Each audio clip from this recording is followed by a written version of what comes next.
Assalamualaikum warahmatullahi wabarakatuh. Bismillahirrahmanirrahim. Alhamdulillahirabbil alamin. Allahumma shalli ala nabiyyina Muhammadin wa ala alihi wa ashabihi ajmain. Rabbi zidna ilma wa alhiqna bissalihin wa tawaffana muslimin. Subhanaka la ilma lana illa ma 'allamtana innaka antal alimul hakim. Rabbana iftah bainana wa baina qaumina bil haqqi wa anta khairul fatihin. Amma ba'd. Bapak Ibu jamaah salat duhur yang dirahmati Allah. Alhamdulillah kita bersyukur kepada Allah karena berkat izin dan irodahnya kita masih diberikan nikmat sehat, nikmat panjang umur.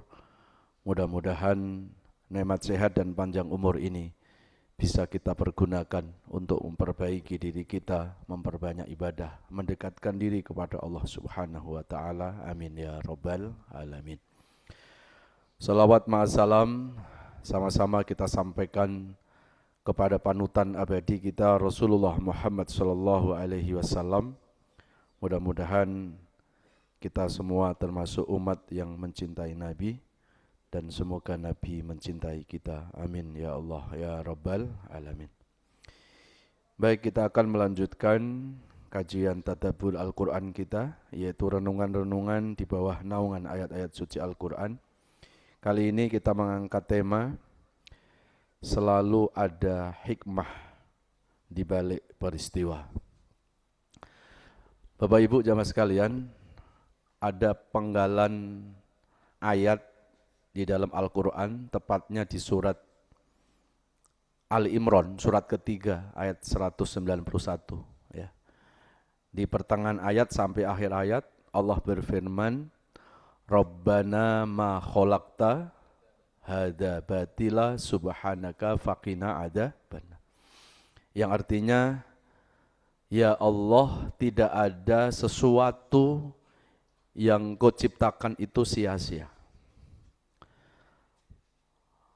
Subhanaka faqina adzabannar, maha suci Engkau dan selamatkan kami dari siksa api neraka. Ada ayat Rabbana ma khalaqta hadza batila. Ini sebuah ungkapan keimanan kita kepada Allah bahwa tidak ada sesuatu yang Allah ciptakan itu sia-sia. Ya. Semua yang Allah buat dalam kehidupan dunia ini pasti ada hikmah. Apa itu hikmah?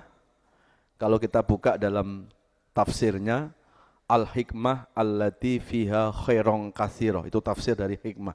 Hikmah itu sesuatu yang di dalamnya ada kebaikan. Jadi kalau kita ngomong sama teman kita, sahabat kita, mungkin sahabat kita lagi mendapatkan ujian, mendapatkan sakit itu. Terus kita bilang, yang sabar mas, yang ikhlas mas, ambil hikmah. Nah, berarti ambil hikmah, ambil sisi kebaikan. Ya. Ada yang bertanya, kok orang sakit disuruh ngambil sisi kebaikan, apa yang baik dari sakit? Kan sakit itu nggak enak makan, nggak enak tidur, paling tidak ya pasti akan ngeluarin uang di dompet juga untuk berobat. Kok disuruh ngambil sisi baiknya? Mana ada sakit itu sisi baiknya? Kalau kita melihat sakit hanya dari makna fisikalnya, makna lahiriahnya, ya nggak nampak.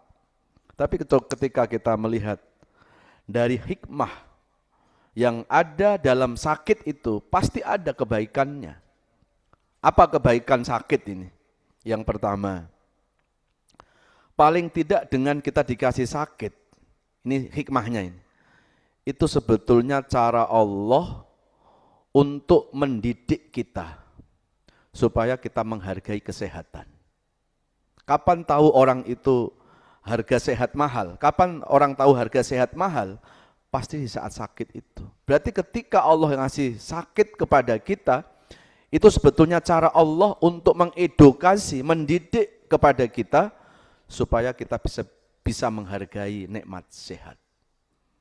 Ini kan berarti apa? Ada sisi baiknya di situ, memberikan tarbiyah, memberikan edukasi. Lalu yang kedua, kalau kita buka hadis Rasulullah apa? Hamamus sa'ah kifaratu dzunub yaum.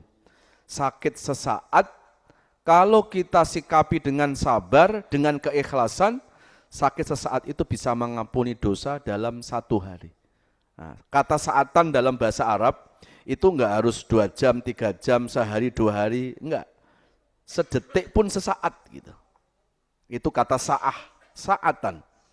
Jadi kalau kita dikasih sakit, lalu kita sabar, kita ikhlas, maka sakit itu, hikmahnya apa? Akan menjadi penggugur dosa-dosa kita. Kalau sesaat aja bisa nggugurin dosa sehari, bagaimana yang sakitnya sehari, 2 hari, 3 hari. Walaupun kita nggak minta ya, supaya kita sakit, tidak. Tapi kalau ternyata sakit menimpa diri kita, jangan kita mengeluh. Jangan kita berputus asa. Masuk kita dikasih sehat mau, dikasih sakit nggak mau. Bisa jadi Allah itu memberi sakit kepada kita, itu karena apa? Karena Allah mau mengingatkan kita, mau memberikan pelajaran kepada kita, biar kita menghargai nikmat sehat. Dan dengan sakit itu akan mengampuni dosa-dosa kita. Jadi tidak pernah Allah itu membuat sesuatu yang sesuatu itu sia-sia. Rabbana ma khalaqta hadza batil. Kalau sakit aja enggak sia-sia, apalagi sehat itu. Ya. Lalu dalam hidup ini ada orang diberikan senang, lalu ada orang diberikan susah. Kalau kita mau ngikutin enak, ya hidup ini kalau bisa senang terus. Tapi kan enggak mungkin. Kenapa? Karena kalau manusia dikasih senang terus, tabiat manusia suka lupa diri. Suka lupa daratan. Maka Allah kadang memberikan kesulitan, tidak dikasih senang terus. Itu sebetulnya cara Allah untuk menyeimbangkan. Karena biasanya manusia kalau dalam keadaan susah, dalam keadaan sulit, itu mudah dekat sama Tuhan. Nah, maka senang susah, itu dua-duanya ada hikmahnya. Kan selama ini orang merasa ada sisi kebaikan kalau dikasih kesenangan. Seolah-olah kalau dikasih kesulitan ini ya enggak baik. Orang kalau dikasih dalam kesusahan ini sesuatu yang enggak baik. Padahal dua-duanya itu untuk menyeimbangkan kehidupan manusia.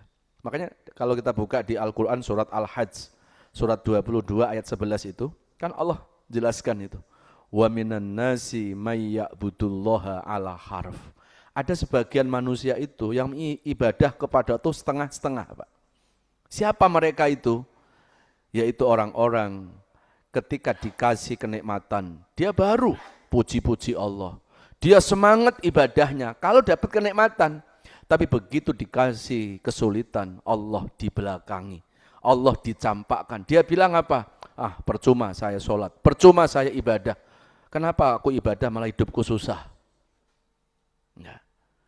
Ada orang dikasih seneng, dia semangat ibadah, tapi begitu dikasih kesulitan, dia tinggalkan ibadah, iman kebaikannya ikut turun. Itu artinya apa? Berarti orang tersebut tidak mampu mengambil hikmah. Padahal ujian yang paling berat dalam hidup ini sebetulnya bukan ujian kesulitan. Kan selama ini orang merasa diuji kalau hidupnya susah, sulit, miskin gitu. Kalau kaya itu seolah-olah apa? Tidak ujian. Padahal coba kita buka di Quran, Pak. Yang sering diingatkan oleh Allah justru ketika orang itu mendapatkan kesenangan. Karena kesenangan itu suka mengelabui manusia. Sampai ada surat namanya At-Takasur. Alhaakumut takasur hatta zurtumul maqabir. Jadi hidup bersenang-senang itu sering melupakan manusia kepada Allah. Ya. Banyak orang itu diuji dengan kesulitan, diuji dengan kesusahan, malah mudah dekat sama Allah. Tapi begitu dihilangkan kesulitannya, Allah ganti dengan kenikmatan, Allah dicampakkan, Allah di nomor kesekiankan. Ya. Saya jadi ingat waktu dulu kiai saya pernah menyampaikan, hidup itu kayak membawa kendaraan. Artinya apa? Harus fokus. Coba lihat orang bawa kendaraan, Pak. Kalau jalan jelek, mesti hati-hati. Dan jarang tabrakan itu jalan yang jelek. Tabrakan itu selalu terjadi di jalan yang mulus-mulus itu. Dan begitulah gambaran hidup. Kadang orang diuji dengan kesulitan, malah mudah dekat sama Allah. Senang ke masjid, Pak. Saat tanggal tua, gitu. Kadang doanya malah panjang kali lebar. Gitu. Tanggal muda, suka lupa. Itu tabiat manusia, Pak. Ya. Berarti ujian yang terberat itu sebetulnya bukan kesulitan, kesenangan. Karena kesenangan itu kadang membuat manusia itu suka tidak pernah sadar. Banyak orang itu lulus diuji kesulitan, tapi tak lulus justru ketika diuji dengan kesenangan. Dan dulu di masa Rasulullah kan ada kan, seorang sahabat namanya siapa? Sa'labah. Dulu sahabat ini orang miskin, Pak. Ya, suatu saat datang kepada Rasulullah minta didoakan supaya Sa'labah itu diberikan kekayaan. Nah, dia janji-janji sama Rasulullah, kalau nanti aku jadi orang kaya, pokoknya gitu, saya akan santuni orang-orang miskin, saya akan dermawan, saya akan bantu orang-orang yang susah. Ya, biasa sebelum kaya, orang kalau sebelum kaya kan begitu gitu. Akhirnya apa? Singkat cerita, Sa'labah itu diberikan hadiah seekor kambing betina oleh Rasulullah. Ya, lagi hamil, Pak. Ya, enggak ada suaminya. Ya, kambing enggak apa-apa kan? Jangan orang aja. Didoakan oleh Rasulullah, ya Allah, Allahumma barik li Sa'labah. Ya Allah, berikan berkah kepada Sa'labah. Apa yang terjadi, Pak? Kambingnya beranak pinak. Ada yang mengatakan itu sekali lahir, ada yang mengatakan dalam riwayat itu 4, 6, sekali lahir itu. Akhirnya mulai Sa'labah, Pak, kewalahan ngurusin kambingnya. Tadinya sebelum sholat, dia sudah ada di masjid, ini sudah selesai sholat baru nongol ke masjid. Terus lama-lama apa? Kambingnya terlalu banyak, dia nggak bisa melaksanakan sholat Jumat. Karena takut kalau nanti ninggalin kambingnya diambil sama orang. Akhirnya Rasulullah dengar berita bahwa Sa'labah itu sudah kaya raya dengan peternakan kambingnya itu. Rasul minta kepada Abu Bakar As-Siddiq, sahabat Nabi, tolong datang ke rumahnya Sa'labah. Ambil zakatnya, karena dulu di masa Rasulullah zakat itu diambil, Pak. Khud min amwalihim sodakotan wa tutahhiruhum biha wa tuzakihim. Inna sholataka sakanullah. Ambil zakatnya orang kaya. Maka diambillah, diutuslah Abu Bakar As-Siddiq untuk minta zakatnya kepada Sa'labah. Apa jawab Sa'labah, Pak? Jawab Sa'labah, ngapain saya harus berikan kepada orang lain? Aku mencari susah payah, aku mengelola harta, aku mengelola kambing ini, tidak mudah. Ngapain aku harus sedekahkan kepada orang lain? Akhirnya Abu Bakar kembali ke Rasulullah SAW, menceritakan bahwa Sa'labah tidak mau bersedekah ya Rasulullah. Akhirnya Rasulullah menyuruh orang yang lain lagi, Pak. Sampai 3 kali berturut-turut, Sa'labah tetap enggak mau bersedekah, enggak mau zakat. Akhirnya kata Rasulullah, sudah, kewajiban kita hanya mengingatkan saja. Apa yang terjadi, Pak? Dan akhirnya Sa'labah itu jatuh pailit, jatuh bangkrut pada masa Sayyidina Umar bin Khattab. Coba lihat, kisah Sa'labah, ini sahabat Nabi loh, Pak. Ketika dikasih kemiskinan, dia lulus ujian, tapi ketika dikasih kekayaan, dia malah luntur kebaikannya, dia luntur imannya. Nah, orang yang seperti ini disebutkan dalam Quran tadi, khosirat dunya wal akhirah, rugi dunia, rugi akhirat. Dzalika huwal khusranul mubin. Jadi makanya ketika hidup ini kadang senang, kadang susah, kita bersyukur, Pak. Itu ternyata senang dan susah itu menyeimbangkan hidup kita. Kalau senang terus, lupa diri kita. Itu tabiat manusia. Enggak dulu, enggak sekarang, sama aja. Ada orang sebelum jadi pejabat, janjinya luar biasa. Bahkan sebelum jadi pejabat, rajin baca ayat kursi. Dapat kursi, lupa ayat, Pak.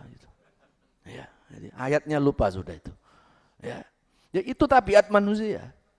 Makanya tidak mungkin Allah membuat sesuatu Pasti di balik sesuatu itu ada hikmahnya. Jangankan buat sakit, sehat, kaya, miskin, senang, susah, Pak. Allah membuat setan saja, Pak. Ada gunanya setan itu. Ada sisi baiknya setan itu loh, Pak. Mungkin harusnya kita orang-orang baik ini terima kasih sama setan, Pak. Ya. Apa hikmahnya setan? Kenapa Allah membuat setan? Kenapa Allah enggak membuat orang baik semuanya? Ya pasti enggak akan sejalan dengan apa? Dengan ciptaan Allah, di mana Allah menciptakan sesuatu itu ada keseimbangan, ada baik, ada buruk. Nah kalau setan enggak ada, Pak, terus nanti yang nempati neraka siapa? Sementara neraka sudah disiapkan oleh Allah. Lalu kenapa Allah itu menciptakan setan? Kenapa Allah menciptakan iblis? Justru dengan adanya iblis itu untuk menyeleksi mana yang benar-benar baik dan mana yang pura-pura jadi orang baik. Jadi kalau ada orang nih Pak, baik semuanya, ditanya, ada setan enggak? Enggak ada. Ya wajar lah semua baik, kan setan enggak ada. Tapi ketika kita bisa menjadi orang baik, itu kan melalui proses. Kita bisa melawan godaan setan, kita bisa melawan gangguan-gangguan setan. Maka disitulah hikmah kenapa Allah itu menciptakan setan, menciptakan iblis. Ya, ini setan dengerin ceramah saya langsung senyum-senyum dia seneng ini ya. Baru kali ini ada ustadz ya, memuji-muji setan itu ya. Bahkan dengar nih Pak, nanti kalau ketemu setan tolong di cross check nanti ya. Baru dengar katanya setan sekarang ini sudah mau minta pensiun dini sama Allah tuh. Ya. Bocorannya katanya setan sekarang itu sudah takut sama manusia, Pak. Ya, pernah ditanya, kok kamu minta pensiun dini jadi setan katanya. Ya karena sekarang manusia sudah melebihi daripada aku. Ya. Jadi aku takut bukan aku menggoda setan, tapi aku takut tergoda sama manusia. Ya, yang korupsi dia, yang berzina dia, yang enak dia, saya disalahin terus itu. Ya. Jadi antar kalau ketemu setan bisa dicek kebenarannya itu, Pak ya. Jadi artinya apa? Apapun yang Allah ciptakan enggak ada yang tidak ada gunanya. Ada manfaatnya semuanya. Gitu ya. Kenapa kok Allah itu dalam kehidupan ini kadang Allah membuat hal-hal yang enggak kita sukai, ada yang kita sukai. Ya ini sebuah hal yang kalau ini tidak dilakukan oleh Allah, manusia itu enggak akan seimbang dalam hidupnya. Ya. Seperti kalau hidup ini siang terus, enggak ada malam. Atau kalau dalam hidup ini hanya matahari saja, enggak ada bulan, kan enggak mungkin itu. Ya. Jadi kita tidak diperintahkan oleh Allah untuk memikirkan apa yang diciptakan oleh Allah. Makanya tadi di surat Ali Imran ayat 191 Pak, penggalan ayat tadi, kan ya Allah tidak ada engkau ciptakan sia-sia. Lalu ditutup dengan ayat apa? Subhanaka faqina adzaban. Maha suci Allah. Artinya apa? Sucikan diri kita, enggak boleh kita berpikir negatif kepada Allah. Kalau kita berpikir negatif kepada Allah, faqina adzaban. Emang enggak takut kita sama neraka? Ya, karena ketika orang itu mendikte Allah, Pak, kenapa sih kok Allah membuat A? Kenapa Allah membuat B? Terus kita meragukan apa yang telah dilakukan oleh Allah, itu termasuk su'ul iman, itu termasuk cacatnya keimanan. Orang yang benar-benar beriman kepada Allah, dia tidak akan pernah berpikir negatif kepada Allah. Apapun yang terjadi dalam hidup ini, pasti. Ya, ada negatifnya iya, tapi juga pasti ada sisi positifnya. Ya, cuma memang yang bisa mengambil hikmah itu enggak semua orang, Pak.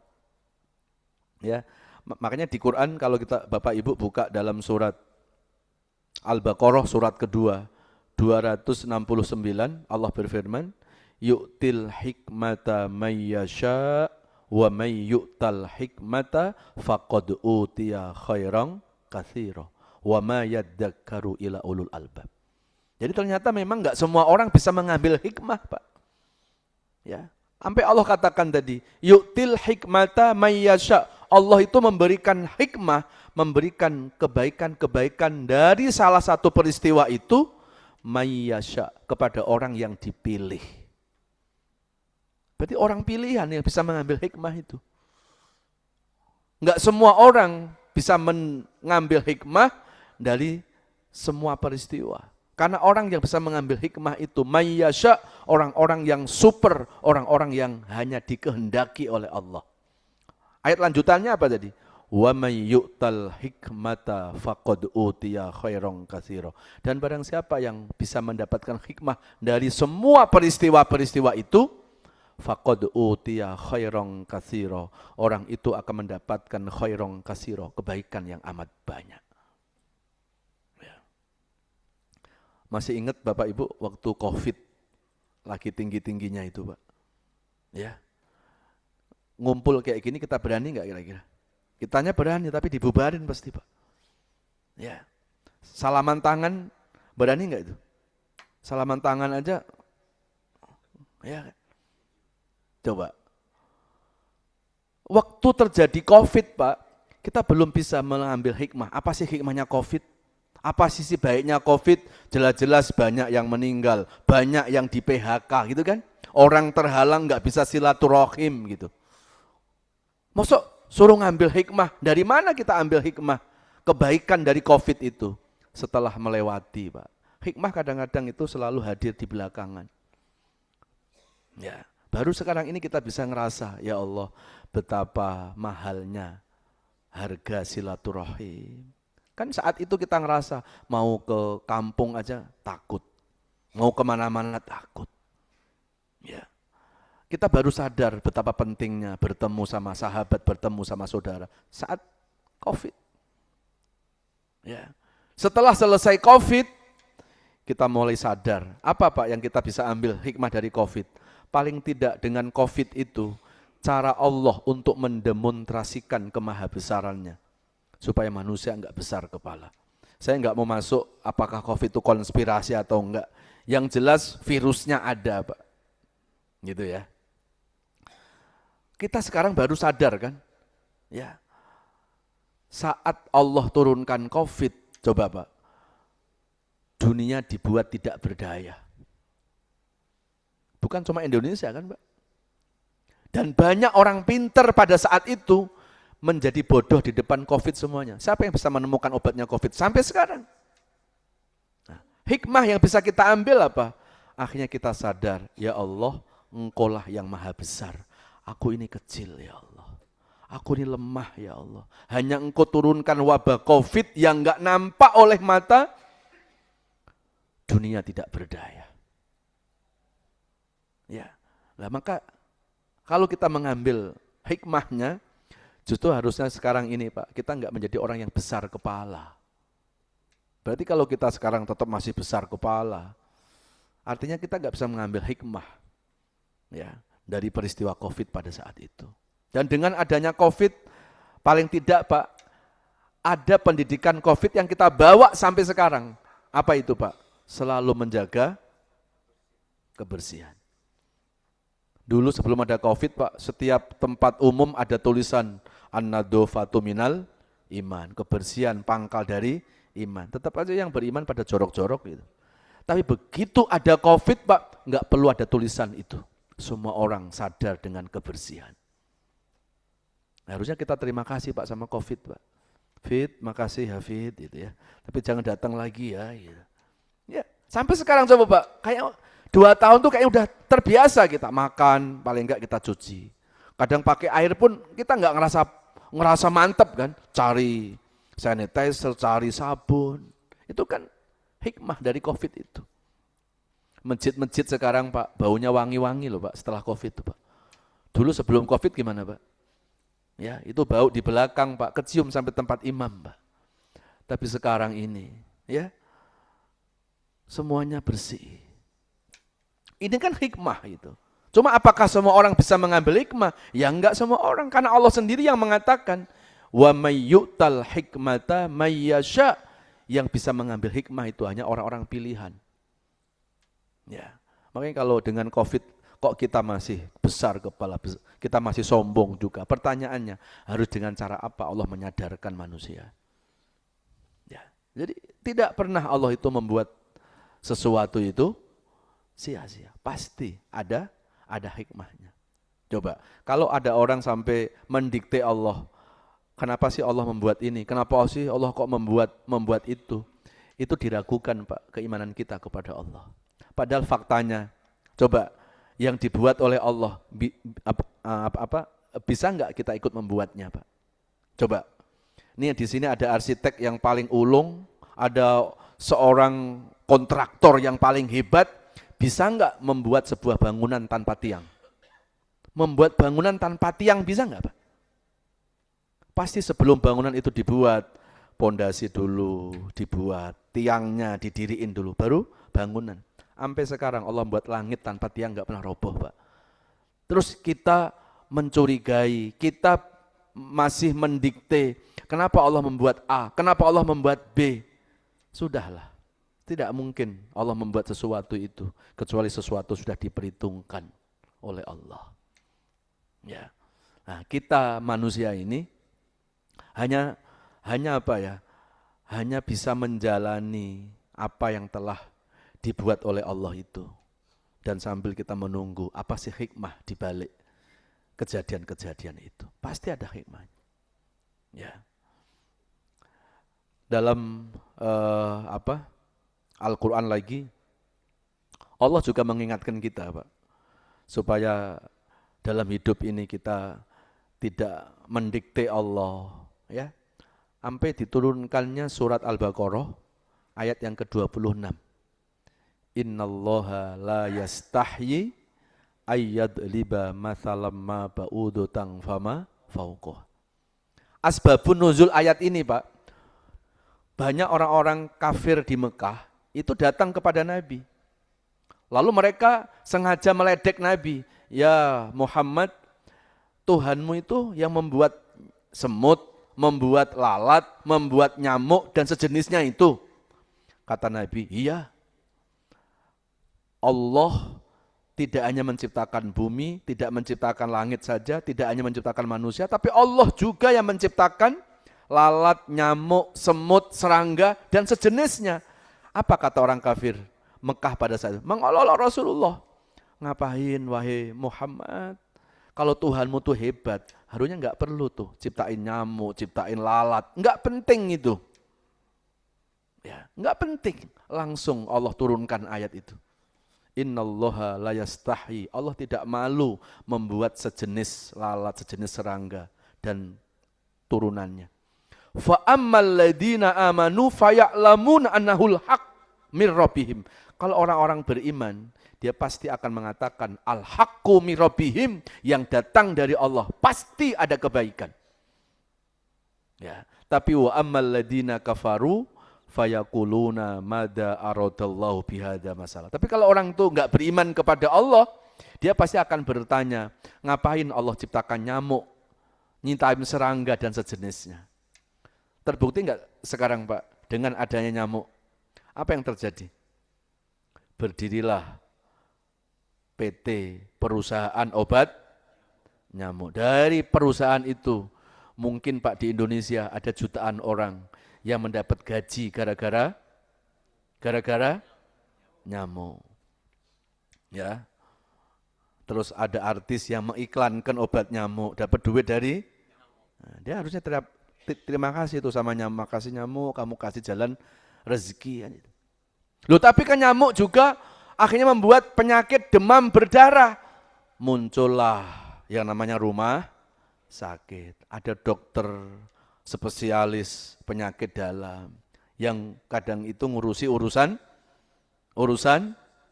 nyamuk. Coba kalau nggak ada orang sakit, Pak.